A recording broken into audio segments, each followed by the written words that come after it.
and invite them into the room. Ain't gonna let nobody turn me around. No, Turn me around. no, ain't gonna let nobody Turn me around. We're gonna keep on marching, keep on talking, Marching up the freedom land. ain't gonna let racist politics Turn me around. No, Turn me around.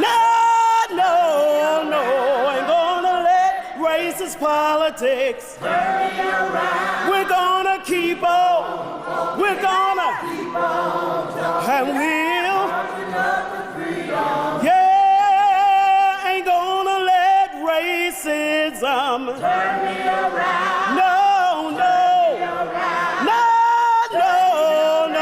ain't gonna let racism, Turn me around. we're gonna keep on, and we'll keep on, we're gonna walk. Marching up the freedom. Yeah, ain't gonna let nobody. Turn me around. No, Turn me around. no.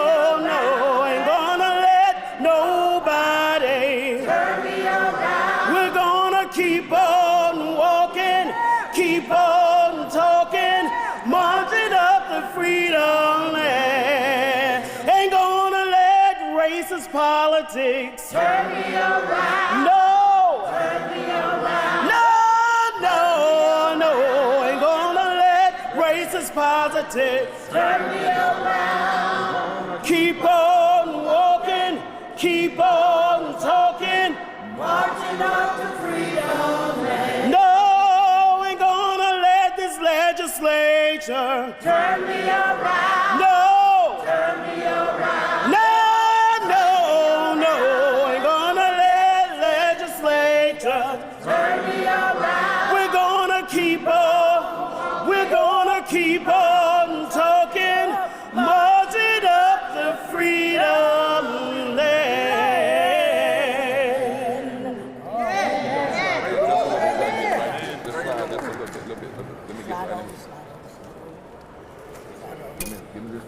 We are. Got to slide down. Slide down just a little bit. Thank you. Thank you so much. God bless you. Good morning.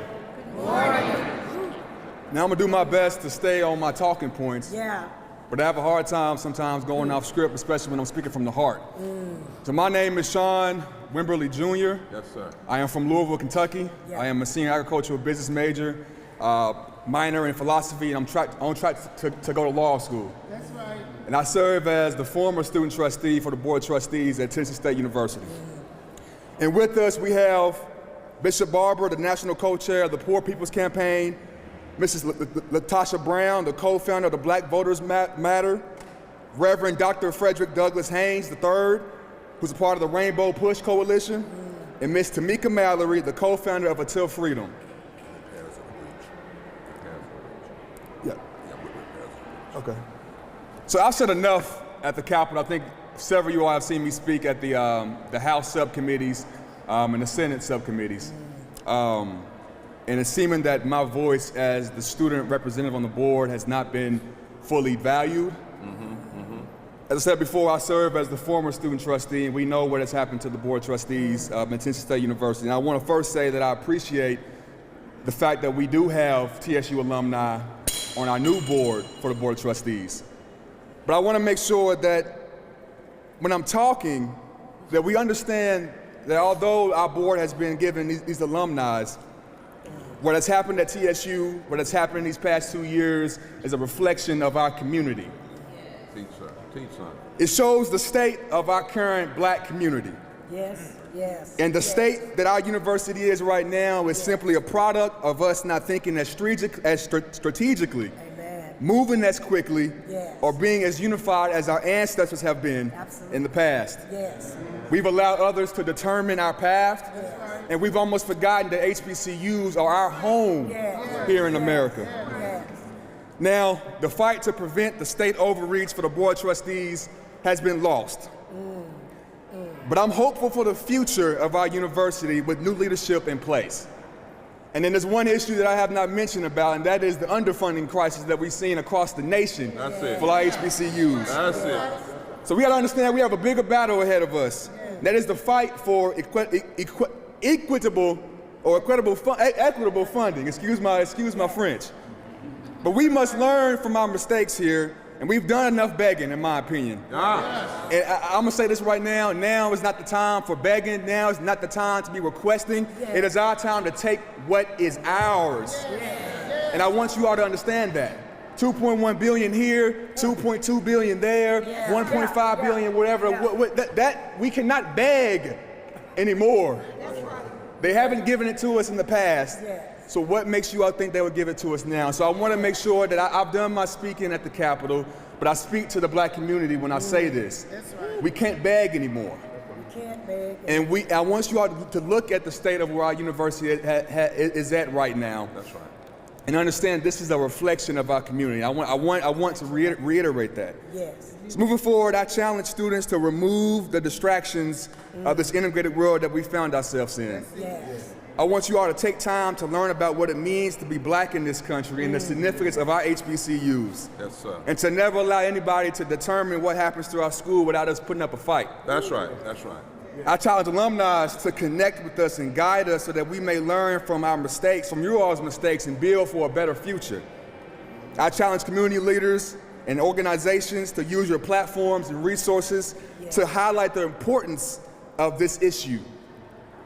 And I challenge administrative leaders to remember who it is that they serve, and the decision or the lack of decisions will have a compounding impact on our community. And to the world, these HBCUs are our heart of our community. And we must protect them, we must build them, we must support them by any means necessary. So I'm gonna leave my talking points there. I can get real deep into this, but I want you all to understand and hear me where I'm coming from. It is time for us to unify the students, the alumni, the community. We can't beg anymore. We can't sit on our toes. We can't let things just happen. Yes, sir. And so again, I sit here as the former student trustee. I understand the word former. Yes. But I want you all to know that I have hope for the future for this institution. I have hope for our future board of trustees, and I have hope for our people and for our HBCUs across the country. Yes. I rest my case. Yes, sir. Yes, sir. Yes, sir. Good morning. Good morning. It disheartens me as I listen to my brother's sentiments regarding our love for this university and regarding the lack of a voice that we've had so far. I'll proceed by introducing myself. I'm Darrell Taylor. I'm currently a senior business administration major focusing in management. I'm from Memphis, Tennessee, and I currently serve as the 83rd Student Government Association President at Tennessee State University. Here's the thing. My position begins with student, right? And I'm on the Department of Student Activities. We're in student affairs. You get where I'm hitting at? You know? I think it's integral to understand that a university operates from its students. And how can decisions be made regarding a university without the students? You put students in the focus of a department, or you give students a position or give them the ability to have a platform, and then you still take away their voice. I think it's very interesting, you know, that the timeline of the situations regarding our university has been so consistent with each other. The second we bring up dollars that we're owed is the second, you know, that things of our university are brought up. And I think that's interesting, because how can we simply ignore what's on paper? How can we simply ignore what the history says? And how can we simply ignore what the facts are? I think it's important to understand why students choose HBCUs. I know a lot of individuals who question that, who might not have our best interests at heart. Well, I'll answer it for you. Students choose HBCUs because this is the network of individuals where we are actually invested into. This is where we're given that opportunity. We're given that second chance. We're not blindsided, and we're not thrown to the curb by the different disparities and systematic oppressions that we face on a daily basis. I think it's a way to allow us to overcome the challenges that we face within our communities, to become that change, to become that uplifter, to become a part of the new strategy, to become a part of the new expectations. I think it's about time that we understand what it means for a student to actually attend an historically black college or university. It's pouring into the foundation that have been left for African Americans to receive education. This is what matters most, correct? As we know that education is one of the most valuable keys in this country as far as success. So there's no doubt that the most valuable key to success is it's being taken, or it's being underfunded, or it's being negligent. It's very interesting to me that, considering the disparities that HBCUs are facing, this isn't just Tennessee State University. Several, if not all, HBCUs are facing similar issues, and it is not a coincidence. I'll repeat that, it is not a coincidence. It must be understood that students choose HBCUs understanding the disparities that we are facing. I chose an HBCU knowing that I may not have the best housing facilities, or I may not have the best resources or advantages as it relates to financial aid. But I also chose an HBCU because it didn't matter, because I knew the community that I would have. I knew the lifelong relationships that I would develop. I knew the materials that would be invested and poured into me. I knew that the sky would be the limit when attending a university that was made for me to prosper and that was made for me to perceive. But I wish that HBCUs were viewed the same outside of the HBCU. That's right. It's pretty interesting to me when we sit in the rooms with our state legislatures who make decisions about our university and have no regard and have no empathy towards what we could be facing on campus. You make decisions saying our university could be great, or it could be number one, when it is great and when it is number one. But they don't know that. Why? Because they may not have stepped foot on our campus one day. That's right. And they would not. I think it's important to understand that despite the sacrifices that we make to attend HBCUs, we want to see them be great. My goal of attending an HBCU is to graduate and be a successful steward of this economy so that I will be able to give back to my HBCU and continue to encourage black young men and black young women to pursue higher education without limitations, without restrictions. It's interesting to me when I take a look back at history, and as a youth, I would say getting a little bit more comfortable with what the real world looks like. It's pretty baffling to see some of the things that are still in line with what happened 40 and 50 and 60 years ago. Right. It's pretty interesting. We made our arrival in this country as African Americans without the ability to read or write altogether. We gained that ability still with segregation, or still with the ability not to have the same resources as our counterparts. Then when we move forward, now everything's free. We can't attend the colleges that we want to attend. We cannot have the financial aid that we desire. Then there's responses to that. And now affirmative action is put into place. Now HBCUs are continuously being severely underfunded. I am not understanding when things will finally change. I'm not understanding how many generations that it'll take to beg, or generations that it'll take to plead or take to advocate for us to finally get what we deserve as equal citizens as this country. It's pretty interesting to me because once upon a time we were identified as 3/5 of a human being. Well, if you're only investing in us a quarter of the way, then maybe you still see us as 3/5 of a human being. That's right. It does not make sense to us as students why we don't deserve the same quality of a college education because we decided to go somewhere that we feel that will pour into us and that will invest into us. That's right. I should not be able to look at other state institutions that are governed with the same dollars that we are, and their campuses look 10 times better than ours. Teach, sir. How does that feel to a young black man and a young black woman that is looking for their college choice? They go to a HBCU and it's not the most appealing. And they head to the predominantly white neighboring institution, and it's everything that they can imagine, the promised land for education. I don't think that right. should be ignored, That's it. and we should continue to ignore that. That's it. I'm tired of the distractions. I'm tired of these conversations. I began my term on this conversation, and I'm ending my term in the same conversation. I am exhausted of saying the same thing. We're tired of saying the same things, but we're going to continue to overcome because we've made it here. And one of my favorite quotes, if not us, then who? And if not now, then when? That's it. And I think it's important to understand that the time is now, and it will be every second of every day until we get what we understand is rightfully ours. That's it. So I'll leave you with this.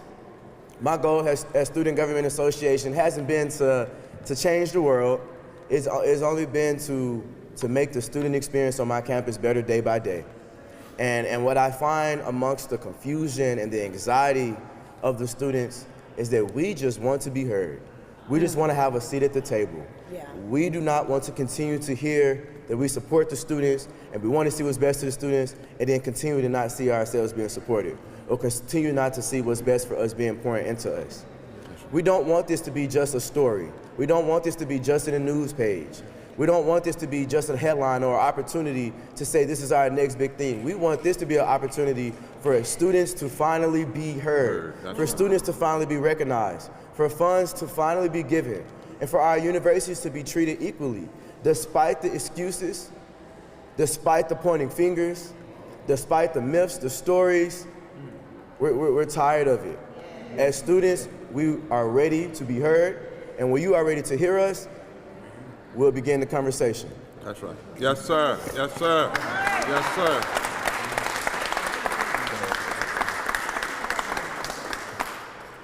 These powerful students have opened up for us what the real issues are. Yes.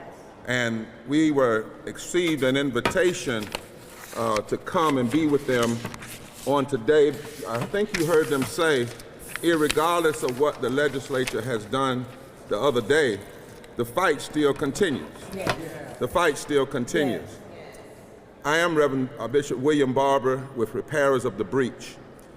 And we have here today Roland Martin, we have Dr. Freddie Haynes, we have Latasha, where's Latasha Brown, and Tamika. Did Tamika make it? Tamika here today. But I want to settle us in a couple of places before we move. Number one, we're here today to say to all alumni and students, it's time that we sound an alarm and fight back in every state. Yes. In every state. Number two, Yes. in every state, because all of the colleges that are underfunded, except for the Black University in Oklahoma, are in the former Confederate states. That's right. All of them that are underfunded.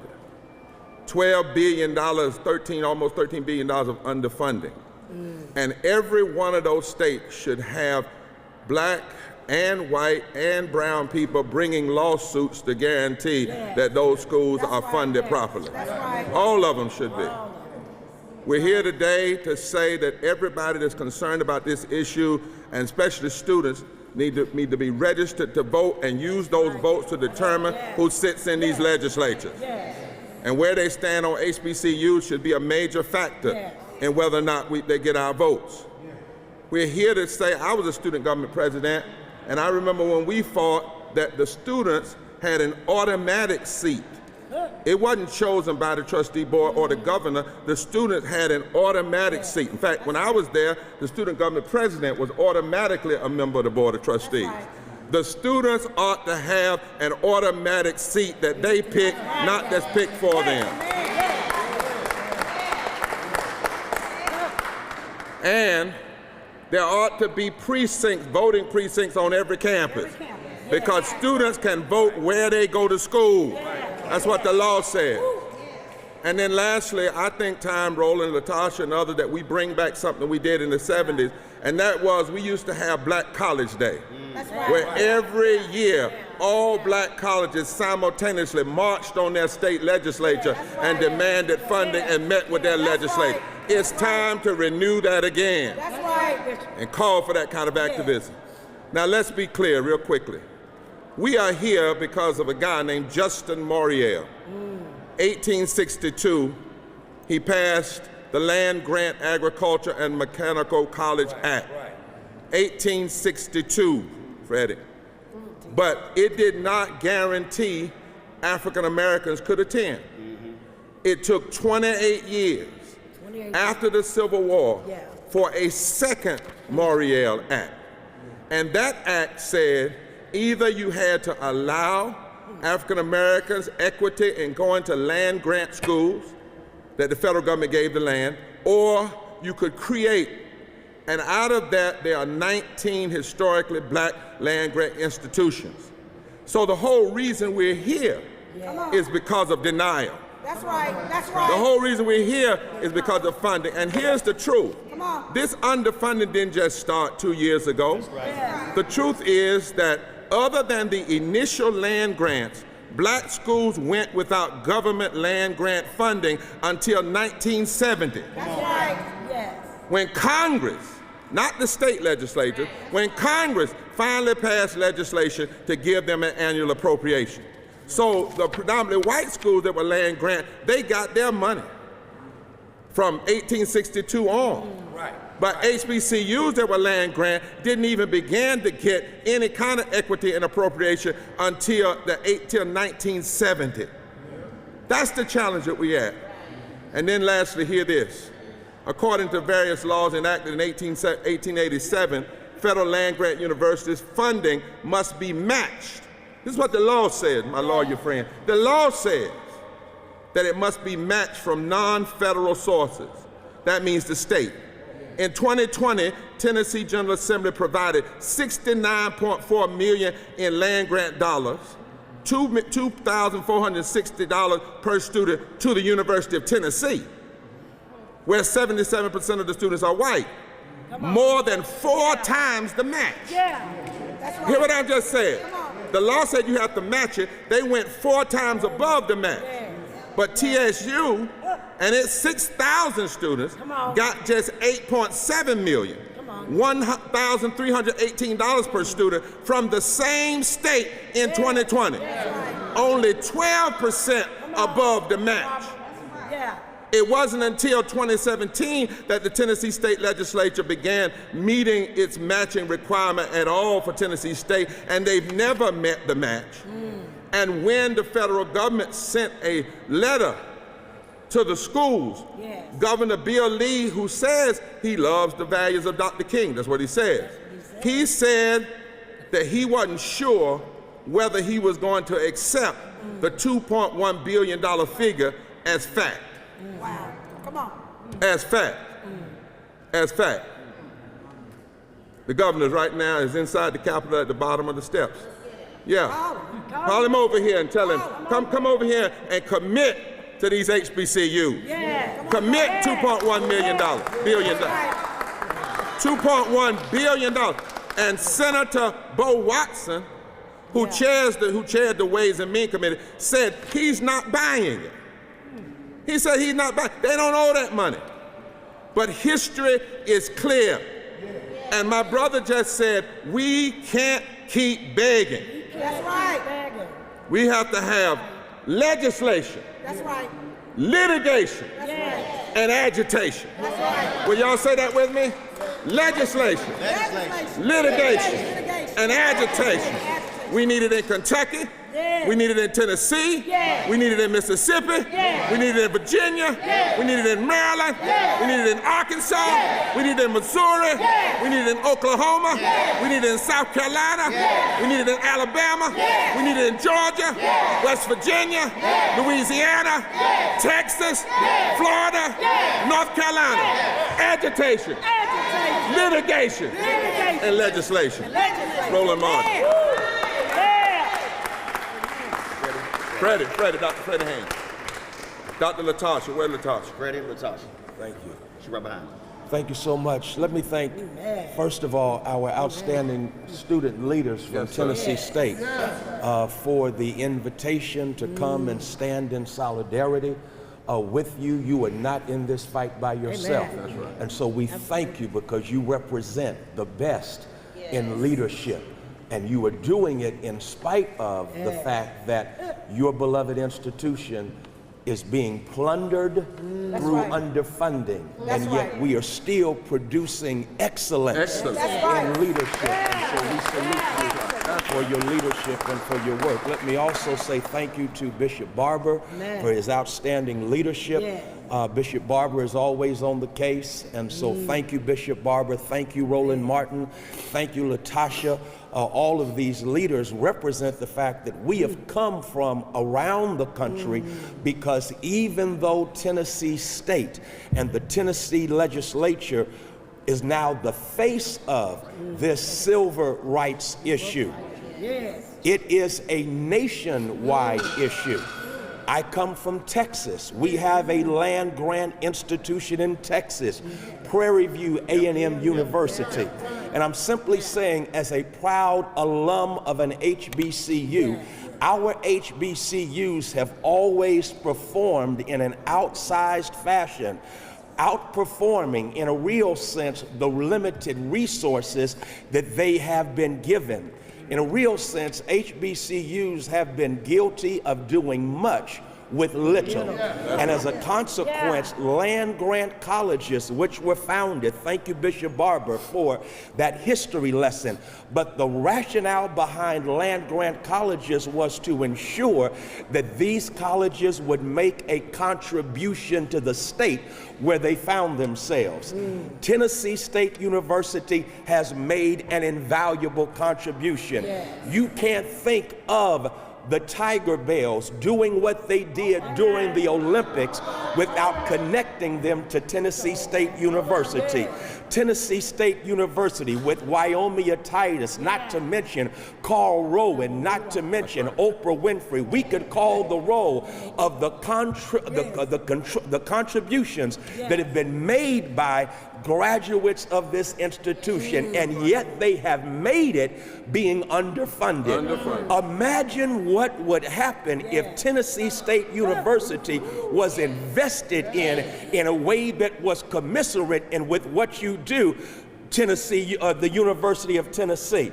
Imagine what would happen if these young men had the same resources, the same kind of access to housing, access to scholarships that those at other institutions have. We're simply saying that this nation, this state is robbing itself of good resources when we do not treat Tennessee State University as we do others. And so we have come here to say with Bishop Barber and with these students that we're going to agitate, we're going to litigate, and we're going to legislate until education is equitable for all of us. And so Bishop Barber, I simply add to what you've said, yes, we want education through agitation, litigation, and legislation. And we're going to have it, and we ain't gonna let nobody turn us around. I am Frederick Douglass Haynes III, President, CEO of Rainbow Push Coalition,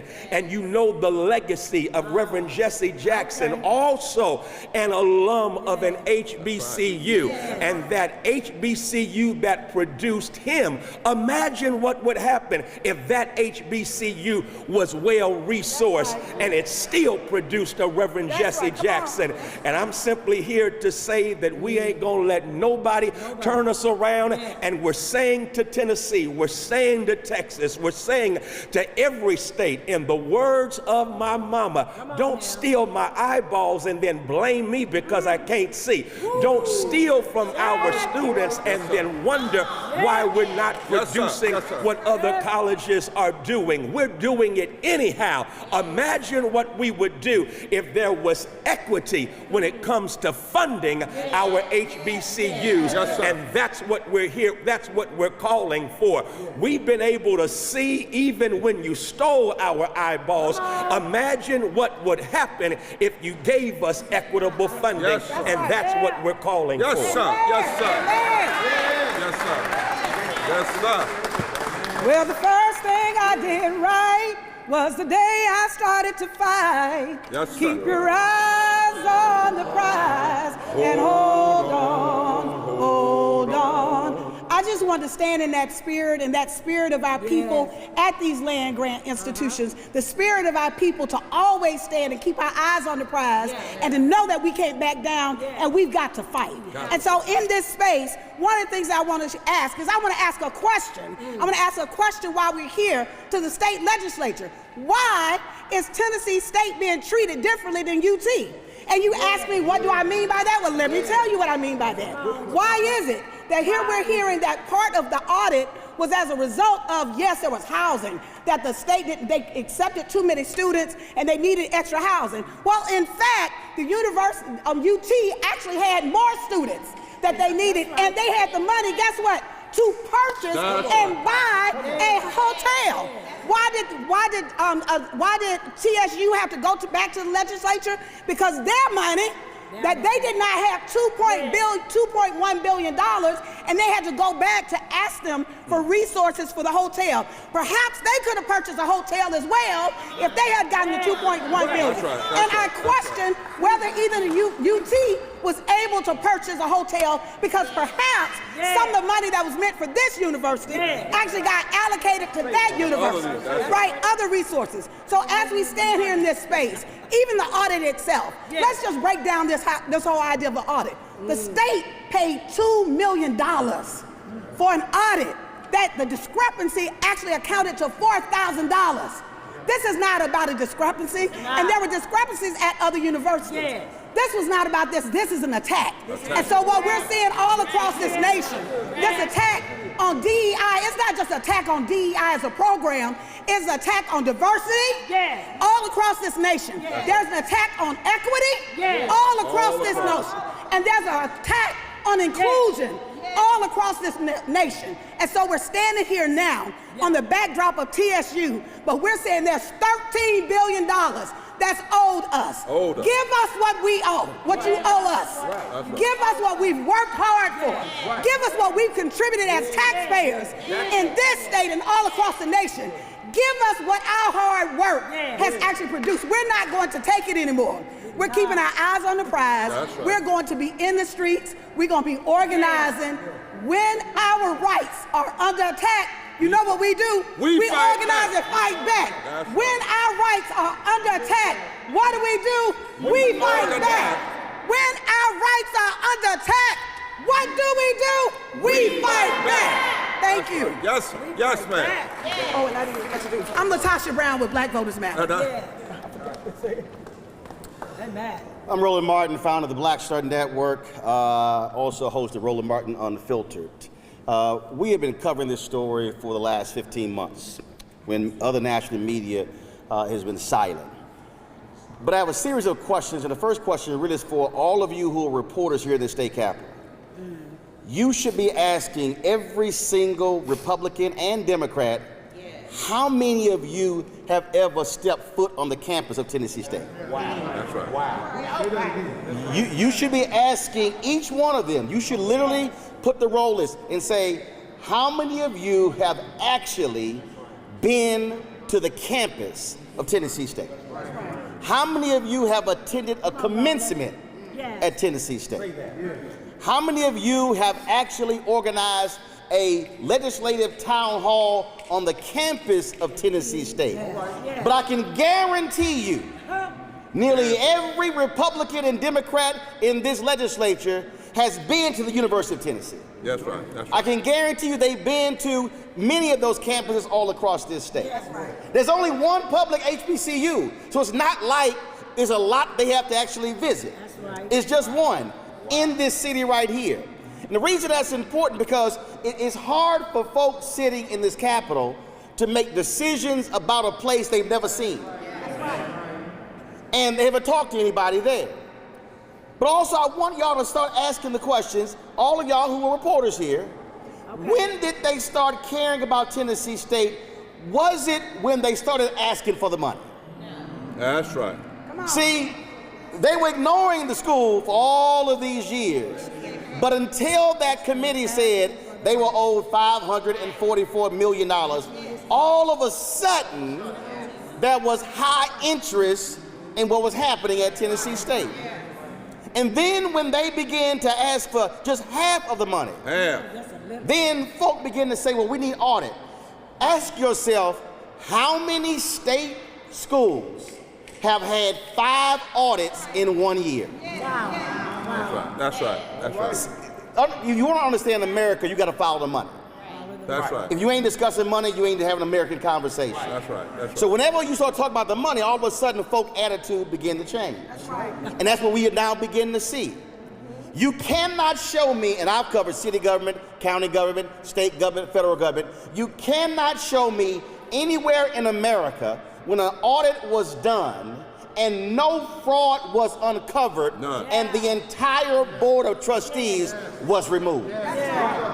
See, I'm not satisfied that the new board is constituted of all Tennessee State graduates, because I have to question how they got there.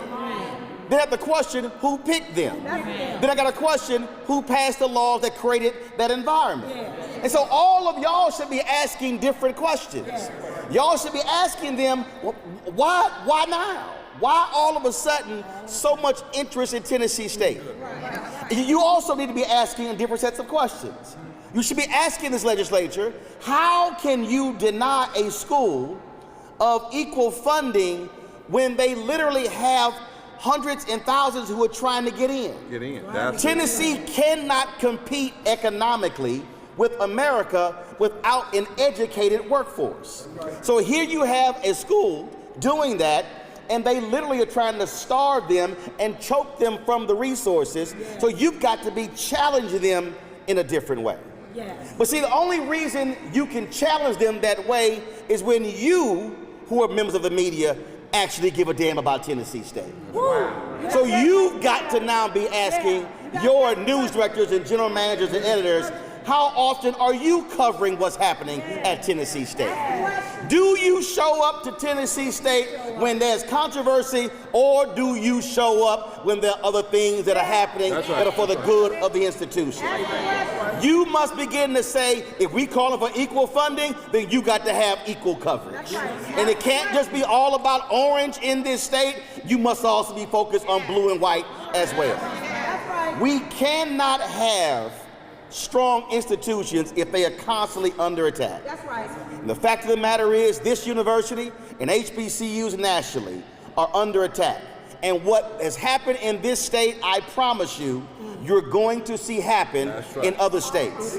Because what we have seen what Republicans do, they have one test case in one state and then now take it around the country. When they passed stand your ground laws in Florida, it went around the country. When they passed voter suppression laws in Georgia, it went around the country. When they began to attack black voters in North Carolina, it began to go all around the country. So we see the pattern that is unfolding right now here in Tennessee. And so they are going to be challenged at every opportunity.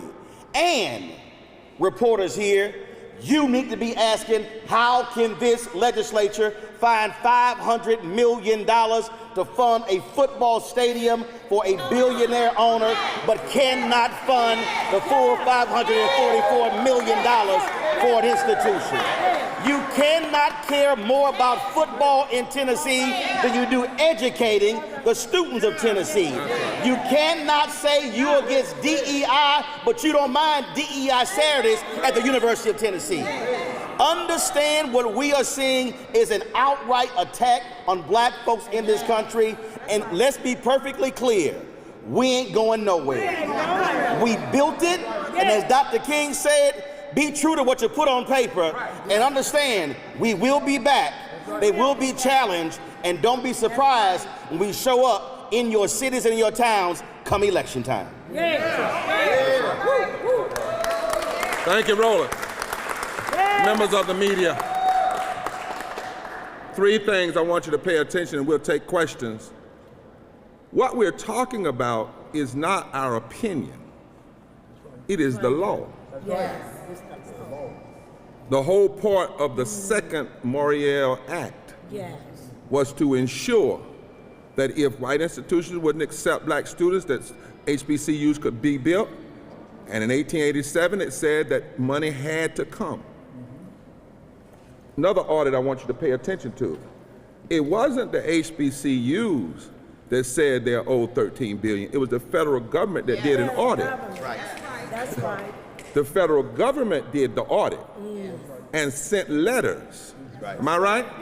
Sent letters to all the governors and state legislatures saying you are deficient and in violation of the funding formula that is supposed to undergird HBCUs, and you have been operating in an inequitable fashion to the tune of $13 billion recently. That's right. Because probably more than that if you look at it all the way through history. But the tune of $13 billion recently. Pay attention to that order. The second thing we ought to pay attention to is Republicans, extremists, I don't call them Republicans, but they love to claim they are party of Lincoln. Well, Justin Morial was a Republican, but he was a Lincoln Republican. What these Republicans are doing is counter what they try to claim as their history. It's counter. It's not what they should be doing. They should be investing. And then lastly, if you have a business, Freddie, Latasha, if I'm not mistaken, the one thing you want to do with a business is grow it. That's right. And you don't get penalized for growing a business. If you're a farmer and you plant some seed, you want to grow it. And you don't get penalized if the seed goes in as corn and comes up as a corn stalk with corn. You don't get penalized. If you have some animals, a little puppy, you want that puppy to grow. Yes. If you have a child, you want that child to grow. Mentally, physically, and you don't get penalized for saying the child grew up. TSU is getting penalized for growing. That's right. Whoever heard of such? I'm monitoring my language. Whoever heard of to be penalized for growing an institution, for adding students, for creating an academic atmosphere and a moral atmosphere that is a magnet, that is attracting students. That's what this legislature has done. They are penalizing these young men, president and all, for growing. But understand this very clearly. Come on, Tamika, I see you. Understand this. By attacking these students and attacking these universities, you have planted another seed, and it will grow. It will grow into litigation. It will grow into agitation. And it will grow into voter participation. Because one thing is true. Every time in history, we have been forced to fight. We do. And we win. The fight is on. It has to be on. Because we will not allow folk to penalize us for success. Amen. I have Tamika Mallory here. She's our last speaker. She just got in, and then we'll take questions from the media. Thank you so much, and I'm so apologetic to this group, a great group of organizers, for being late, but I just flew in, so I ran here as soon as I could. First of all, I want to start by thanking Reverend Barber and also Roland Martin for making sure that we pulled together, and no matter what was happening on our schedules, where we were in life, it was important that we be here today and that we spend this day not just supporting the students of TSU and this institution that we are specifically in this state to focus on, but HBCUs across the nation that need the voice of all of us, all the organizers, the advocates, and every single student and administrator needs to be outside of the buildings, on the ground, getting together with people in the local community to say that this is not just a college issue, it is not just a student issue, it is a community issue. And the reason why we know it's a community issue, I've heard as I was running in, I could hear Roland talking about the attack in general that is happening across the board against our communities. The banning of books and the banning of really our stories in the educational system. The attacks against diversity, equity, and inclusion. The defunding of our programs, voter suppression. Actually, the other piece is the narrative is shifting around Black folks and our needs and our contribution to this nation. There is an attempt to erase us, and we must be clear that it is coordinated and it is actually very strategic if you're paying attention. And so we must be the same. We've done this before, brothers and sisters. We are attacked constantly. What we cannot allow is the naysayers to get in our minds and tell us that we're uneducated, we're unqualified, and that we do not deserve to reap the benefits for a nation that we built. We built this nation on our backs. And as my sister Angela Rye would say, we did it for free. For free, that's right. But we will not stand by and allow it to be for free. We didn't have a choice back then. We have one now to say you will pay us, you will respect us, and you will invest in our communities and especially in our young people. I want to make sure that I talk to young folks who are listening today and let you know, from a group called Jodeci back in the days, they used to say, "Can I talk to you?" I want you to hear loud and clear that this is your moment. That's your moment. It is your moment to get organized to fight back. Get organized, get angry, but get together with one another across states and ensure that you are taking an example out of the TSU students' book where they got together and said, no, you will not do what you want with our institution. And we have to make sure that that spreads and that the message is across the nation that now is the time. We cannot be on the back end. We must be on the front end. And that's why we came here today to support you. But this fight is about you. You have the energy. You have everything you need to stand up and fight for yourselves. And my organization, Until Freedom, will be here with all of you. We will continue to fight with you. We will not leave you in this fight alone. And we will go from your campuses to the State House, and we will ensure that when it comes time to vote, we will remember who was with us, who was standing here today, and who was not. God bless you all. That's right. That's exactly right. Let me invite Brother Wimberly and Darrell up and our other speakers to come up and make one more clear point. Come on in. There are over 100 HBCUs operating in 50 states. They enroll over 300,000 students, 80% of whom are black. 15% of the bachelor degrees earned by blacks come from HBCUs, 6% of the masters, 12% of the PhDs from HBCUs. But we also know, and this is part of what we're saying here today, this is about state houses. Right. And I want to say this clear. Many of these state legislators are not winning their offices because people are voting. That's right. They're winning because people are not voting. That's right. That's right.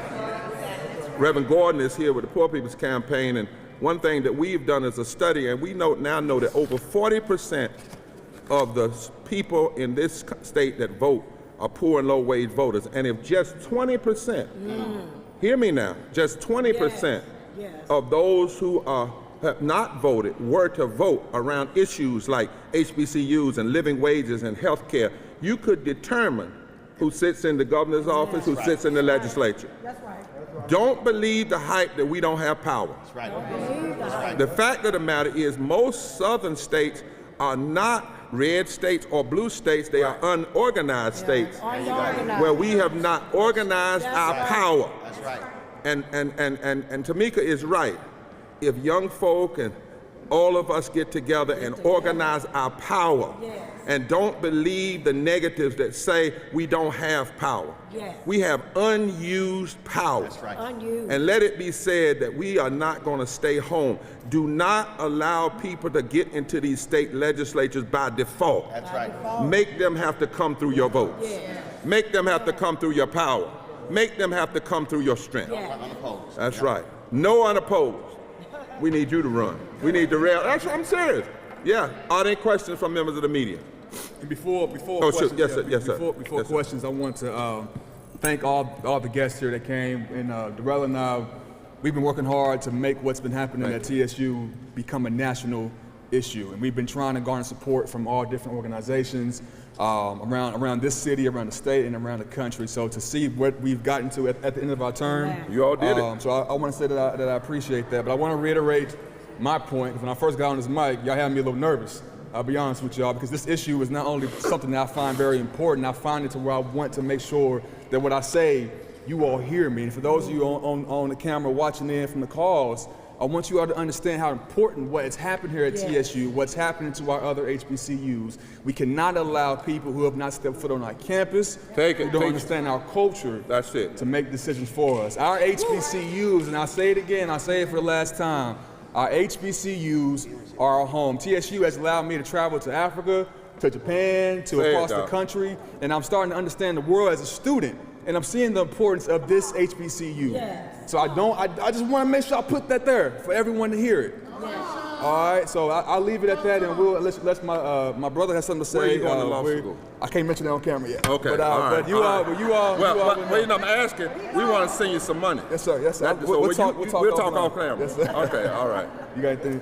Before we proceed with questions from the media, we would like to thank all of the organizers of this event, everyone who has helped and contributed to the support system that we have as we continue this initiative. So I do want to thank the Equity Alliance, the TSU NAACP chapter, as well as the Nashville NAACP chapter, as well as our Student Government Association at Tennessee State University. And we can proceed now with questions from the media. Thank you. Thank you all. Let them go to the questions to the students first. Any questions? Yeah, question. You mentioned lawsuit. Who has standing to sue? Like, I know it's happened in other states. Who does that? Who would sue? Well, that's one of the things. There are various people that have standing, and partly is citizens have standing, black folk have standing, civil rights groups have standing. So what we're doing is going to investigate in every state who stand. There are already suits going on.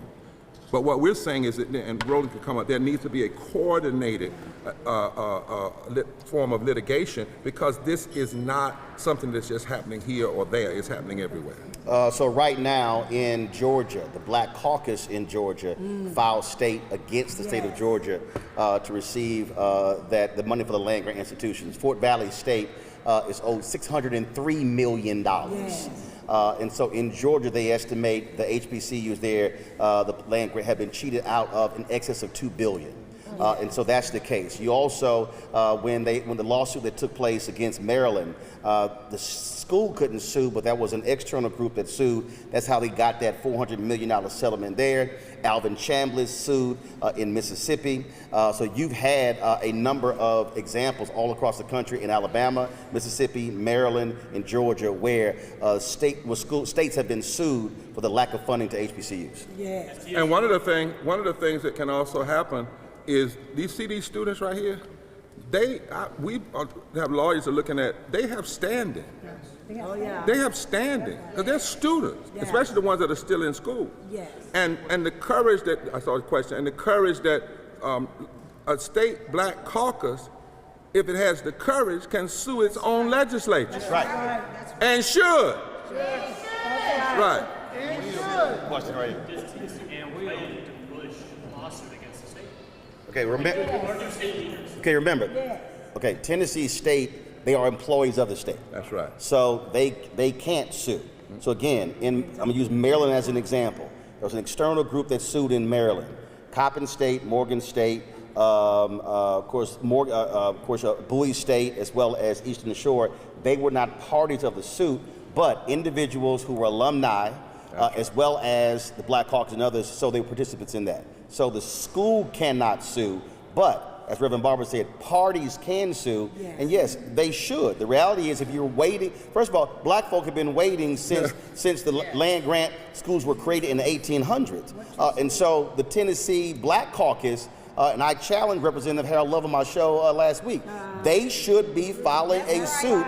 If this legislature will not spend the $2 billion, they need to sue the legislature and take them to court and put them under depositions and then say, why won't you give them the funding? Because when you do that, now you can begin to examine how they fund every other public institution. That's right. Yes. So I think this is a larger issue, and this is for the students, Darrell and Sean.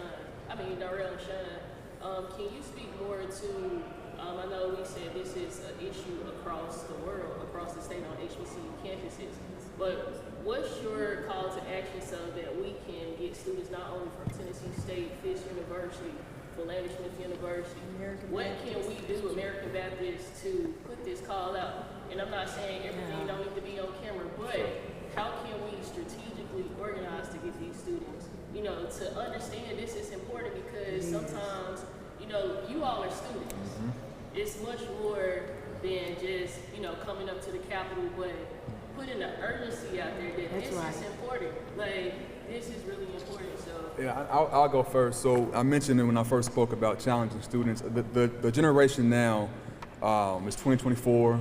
Times have changed. You can't go to students and say, hey, read this large paragraph about what's happening, because we know students aren't going to do it. So how we operate as student leaders, how we move as students who are on our campus, I think I said earlier, we have to challenge these students that you got to understand what it means to be black in America and what it means to be at the HBCU. So how we get to that point, I think it starts with the student leadership. It starts with how our campuses are. And are you at ABC by chance? Or? No, I'm a graduate of philanthropy. Yeah. So for the students who are there on campus, right, our whole experience, it can't just be about the fun and games, because we're going to miss these opportunities. We're going to allow people who have not been on our campus to make decisions for us. So to answer that question, we've been working hard to try to figure that out. I think it's going to take some more action, working with organizations, working with alumni. I mentioned that earlier about the whole collective, but as students, we have to take that initiative. And what him and I have done is learning these issues, trying to figure out what's going on, what's the next step, what can we do, instead of just scrolling on TikTok. So I mean, that's the hard truth, and we're not the generation of the past, but the issues we're facing are still the same of the past. So how we strategize is we're trying to figure all that out. Let me say one thing after Darrell, and Darrell, you have something that I want to say something. Okay. History is a great teacher, and Dr. Haynes and I had shared this with Roland, and we were going to share it at some point with others.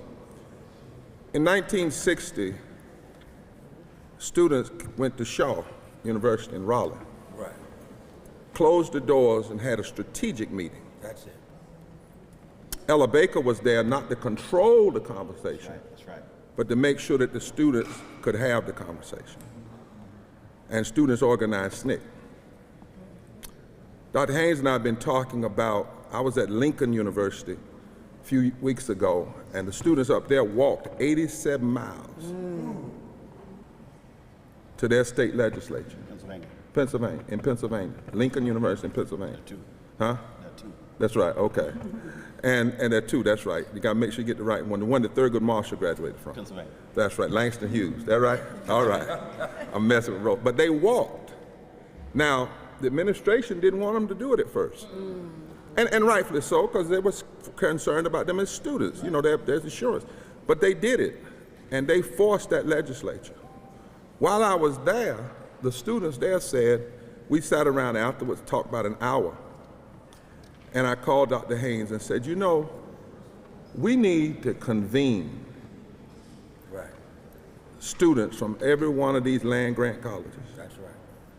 To a closed-door strategic, not to tell them what to do, but to pay, if we got to fund it, because students got money, they got to pay for books and stuff. We need to fund them to come together and let them strategize about what kinds of power and step. You heard me mention Black College Day. That came out of a strategy session, right? But one thing we know is that, as both of these young men have said, this moment can't be missed. And I want to say to y'all, I'm older now, 61.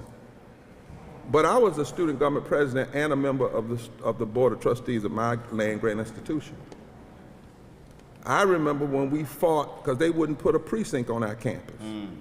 So we marched 1,200 students to the precinct they had, There you go. and then demanded the next year we had one on the campus. I remember when they wouldn't put a student on the board of trustees, so we fought to make it a law. That's the kind of strategy that's got to happen. And I know Dr. Haynes, I believe I can hear Latasha in the back, and Tamika and Roland. We're gonna work on pulling that together. But that we won't discuss all of that out here. Because anybody just think they got all the answers, well then where you been? Nobody has all the answers.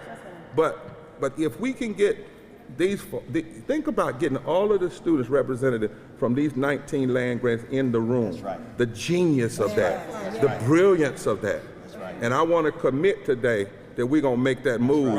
And then when we come out of that room, they're going to tell y'all what the strategy is and where we're going. Yeah, come on, Latasha. You know, I also want to shift our narrative around young folks, that young folks aren't organized. We're here because young people have been organized. That's right. And so sometimes what happens is that young folk are doing the grunt work, and on the back, we don't see it, right? But at the end of the day, movements have always started when a committed few folks have seen a vision and cared when it wasn't sexy, when it wasn't cute. And at the end of the day, what we've seen is that even here, there are some organizations like I Love the Sister Equity Alliance. They actually have a TSU organizer that they've actually put here that's been organizing with some of the young folks. Some of the young women like Sister Amber right here have been working for 3 months where they've literally been organizing folks on the ground. I'm saying this because young folks, literally, you are the way that you all are moving the world. That I want to share this, that young people do care. We've been seeing, we've been getting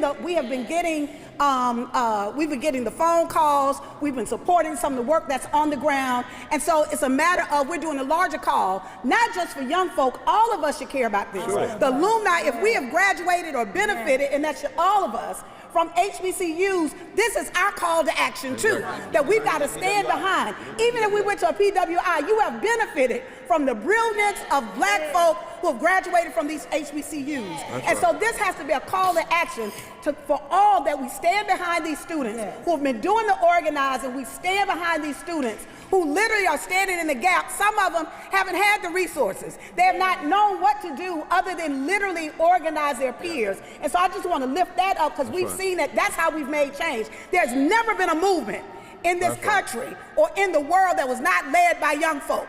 Never been a movement. And so once again, we find ourselves in this position. We've got to support them. Even the one that's the day Easter Monday, even the one that Jesus led was young folk. And what I'm saying is the same thing Latasha is saying.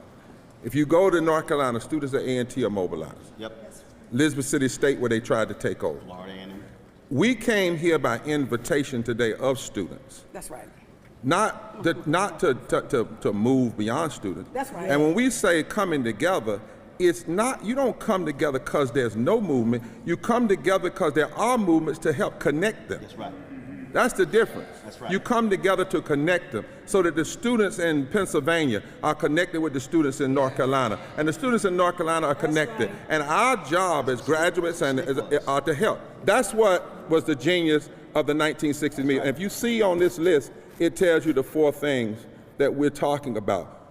Nobody, this is not even a competition about who gets a headline or who doesn't. We facing the helliest attack of defunding. And when what attacks ought to do is bring you together. That's right. Bring you together. Because I've got, let's real quick, we've got 9 in North Carolina. Yep. And even though we've got 9 HBCUs in North Carolina, we got a battle all the time. Last question. So this is for Darrell and Sean. I'm wondering if you've spoken with students at other HBCUs who have been underfunded or about $13 million federally, and if so, what those conversations have looked like so far. Yes, sir. Thank you so much for that question. So yes, as student government president, I am in a consistent network and a consistent conversation with other student leaders at our neighboring HBCUs and then other HBCUs across the country. And we have had discussions to this capacity as to what the action plan would look like.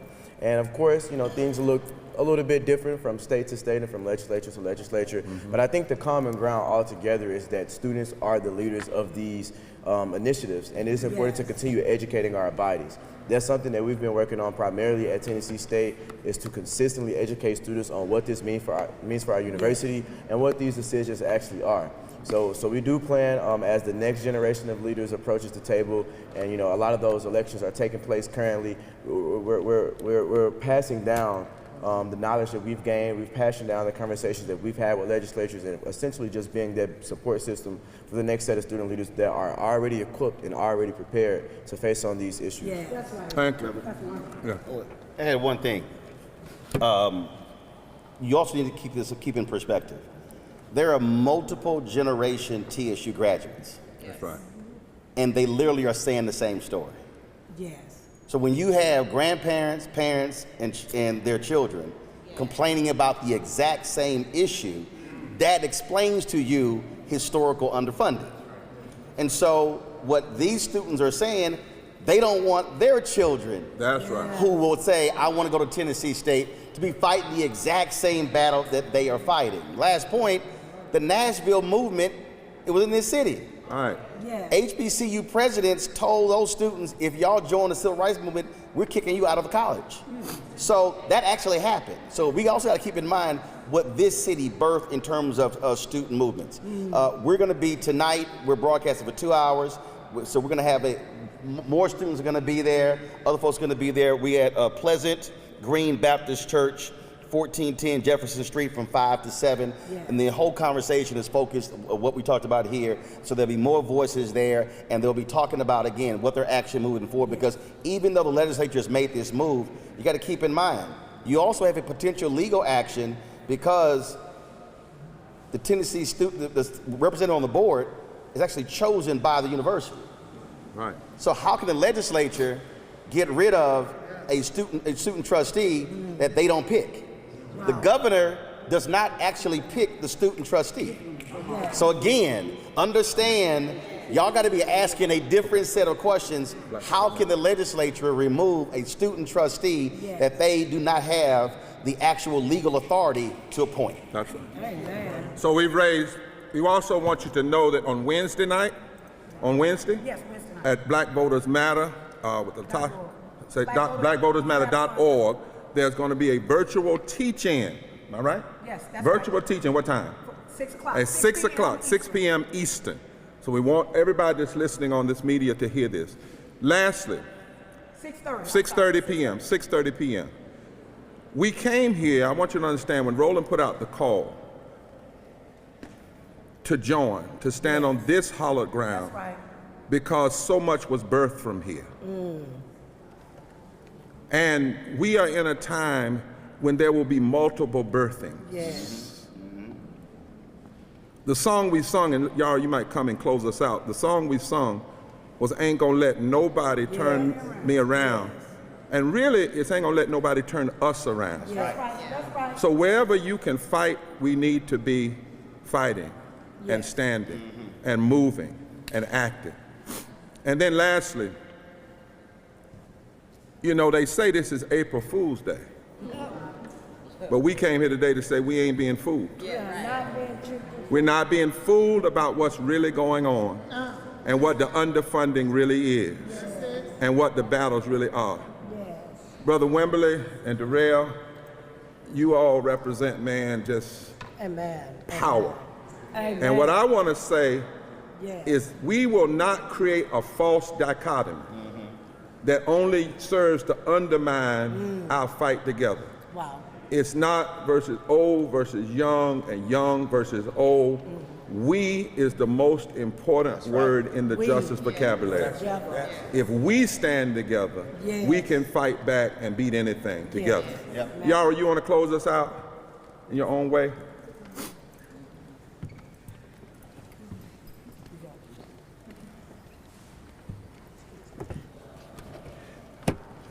So let's do this.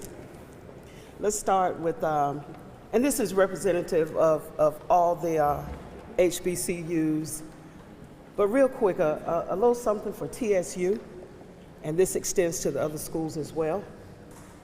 I'm so glad I go to TSU. I'm so glad I go to TSU. Oh, yes. I'm so glad I go to TSU.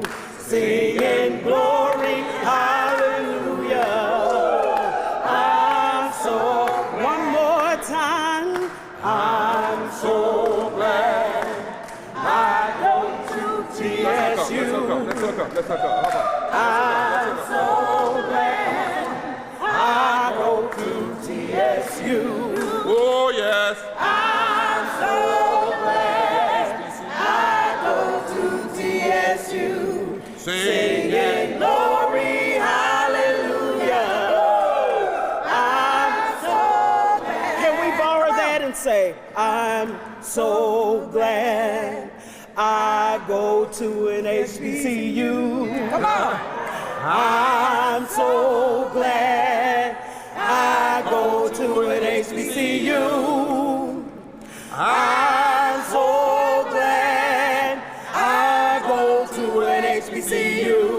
singing glory, hallelujah. I'm so, Let's do that one more time. I'm so glad I go to an HBCU.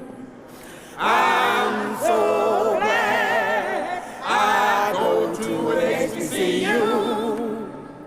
I'm so glad I go to an HBCU. Singing glory, hallelujah. I'm so glad.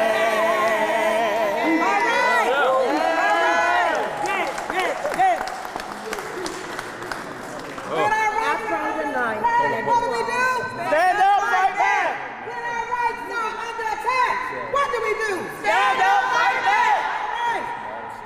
Let me put this, man. You got my number. Get the phone.